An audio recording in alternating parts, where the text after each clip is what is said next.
كل سؤال تجاوبونه يفوزكم بمبلغ. ماذا يريد هذا الرجل أن يطعم حب حياته؟ بيتزا، برجر، شوكلت، ورق عنب؟ شوكليت اتوقع. للأسف جوابك غلط. البيتزا. بيتزا.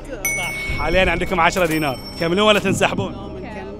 ماذا يعتقد هذا الرجل أن كلمة أورانج تعني؟ سنطرة، شيء يتعلق بالقولون، برتقالة، ألم في الركبة؟ ألم في الركبة ذي. تأكد؟ جواب نهائي؟ اي. غلط.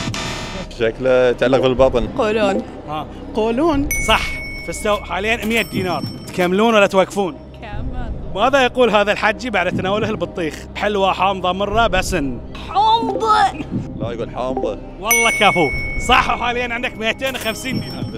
كمل ولا؟ خلاص اللي حصلنا كفايه. مبروك فزت معنا 250 دينار. صح ولا تكملون 500؟ يلا كمل. ما هو أصل هذا الميم؟ هندي، إيطالي، بحريني، حساوي؟ بحريني. صح. 500 دينار في مخباكم، داخل في 1000. تكملون ولا تنسحبون؟ يلا كمل. ماذا يقصد العراقيون عندما يقولون نخبزك خبز العباس؟ ستنال ما يناله الخبز عند خبزه، سوف نكرمك ونضيفك، لن تستطيع الأكل بدون خبز العباس، ليس مما سبق. واتوقع ولا واحد فيهم. ولا واحد فيهم. ولا واحد فيهم. ولا واحد فيهم. والله كفو. جوابكم غلط. ضيعتوا 1000 كذي في الهواء. عشان ما يفوتك محتوانا في رمضان تابع حساب خوش فكرة.